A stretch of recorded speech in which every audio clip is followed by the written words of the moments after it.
In this video, I will explain you about universal law of gravitation. ठीक है, तो universal law of gravitation ये Newton ने दिया था. ठीक है, यूनिवर्सल लॉ ऑफ ग्रेविटेशन को सपोज दैट हमारे पास दो बॉडीज़ हैं. ठीक है, और फर्स्ट का मास क्या है हमारे पास m1 और सेकंड का मास है m2. ठीक है, ये बॉडी है A, ये ऑब्जेक्ट A और ये ऑब्जेक्ट है हमारे पास B. ठीक है, इनके बीच की जो डिस्टेंस है वो क्या है, R है. डिस्टेंस R है. तो दोनों के पास मास है और इनके बीच फोर्स ऑफ अट्रैक्शन लगेगा. यानी ये इसका जो ये बॉडी क्या करेगी, इसकी ओर अट्रैक्ट होगी और ये इधर अट्रैक्ट होगी. तो इस पर जो फोर्स लगेगा वो फोर्स AB और इस पर फोर्स लगेगा इस तरह से FBA. ठीक है, तो ये बॉडी इधर इसे अपनी ओर अट्रैक्ट करती है, ये अपनी ओर अट्रैक्ट करती है. यही है फोर्स ऑफ अट्रैक्शन. ठीक है, तो यूनिवर्सल लॉ ऑफ ग्रेविटेशन दिया था न्यूटन ने. किसने दिया था? न्यूटन ने. अब जो फोर्स ऑफ अट्रैक्शन है इसका कैलकुलेशन कैसे करेंगे, सबसे पहले डेफिनेशन समझ लेते हैं. According to the universal law of gravitation, every object in this universe attract every other object with a force whose magnitude, इसका जो मैग्नीट्यूड है प्रोपोर्शनल होता है to the product of their masses and inversely proportional to the square of distance between them.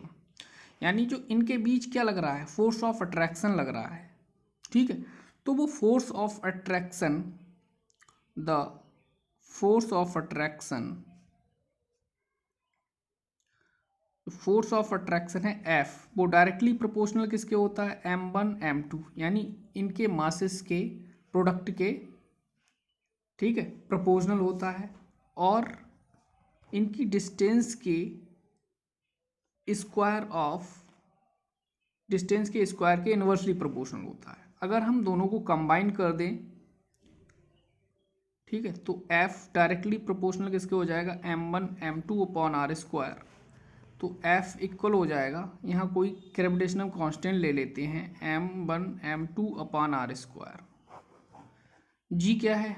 G है universal gravitational constant. क्या है? Universal gravitational constant. ठीक है, यूनिवर्सल ग्रेविटेशनल कांस्टेंट है. और G को हम कहते हैं प्रोपोर्शनली कांस्टेंट भी कहते हैं, लेकिन आप ध्यान रखेंगे ये क्या है, यूनिवर्सल. अब यूनिवर्सल एक वर्ड आ गया, तो यूनिवर्सल का मीन्स होता है वो इस यूनिवर्स में कहीं भी जाए, ठीक है, उसकी वैल्यू हमेशा क्या रहे, सेम रहे. ठीक है, उस पर टेम्परेचर, ठीक है, एटमॉस्फेयर, हाइट, किसी भी चीज़ का कोई भी इफेक्ट ना हो, तो वो यूनिवर्सल चीज़ कहलाएगी. ठीक है, तो अगर यूनिवर्सल ग्रेविटेशनल कांस्टेंट को डिफाइन करने के लिए आ गया तो किस तरह से डिफाइन करेंगे, तो ये हमारा फार्मूला हो गया, F equal G m1 m2 upon r square.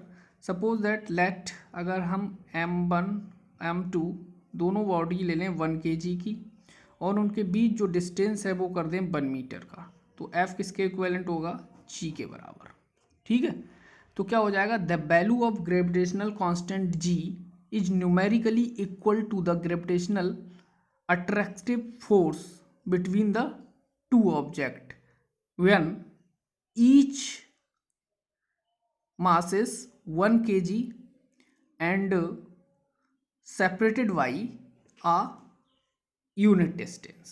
ठीक है, जैसे हम दो बॉडी हैं, इनका मास 1 kg ले लें और इनकी जो डिस्टेंस है वो 1 मीटर ले लें, तो जो यूनिवर्सल ग्रेविटेशनल कांस्टेंट होगा वो किसके इक्विवेलेंट होगा, तो फोर्स ऑफ अट्रैक्शन के इक्विवेलेंट होगा. ठीक है, अब बात करते हैं यूनिट की. यूनिट क्या होता है, G का. G का यूनिट मतलब unit of universal gravitational constant. ठीक है, इसका यूनिट क्या होगा, इसका यूनिट के लिए हमारा फार्मूला है F equal G m1 m2 upon r square.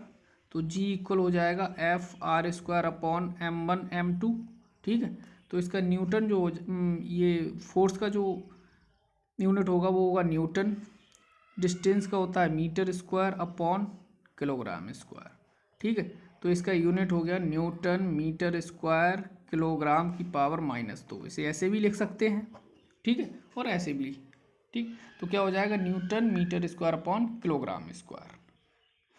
Numerically value क्या होती है कैपिटल जी की, जो याद रखनी है, तो वैल्यू ऑफ कैपिटल जी की जो वैल्यू होती है न्यूमेरिकल वैल्यू, ठीक है, numerical value, numerical value of capital G वो होती है 6.67 into 10⁻⁻11 newton metre square upon kilogram की पावर 2।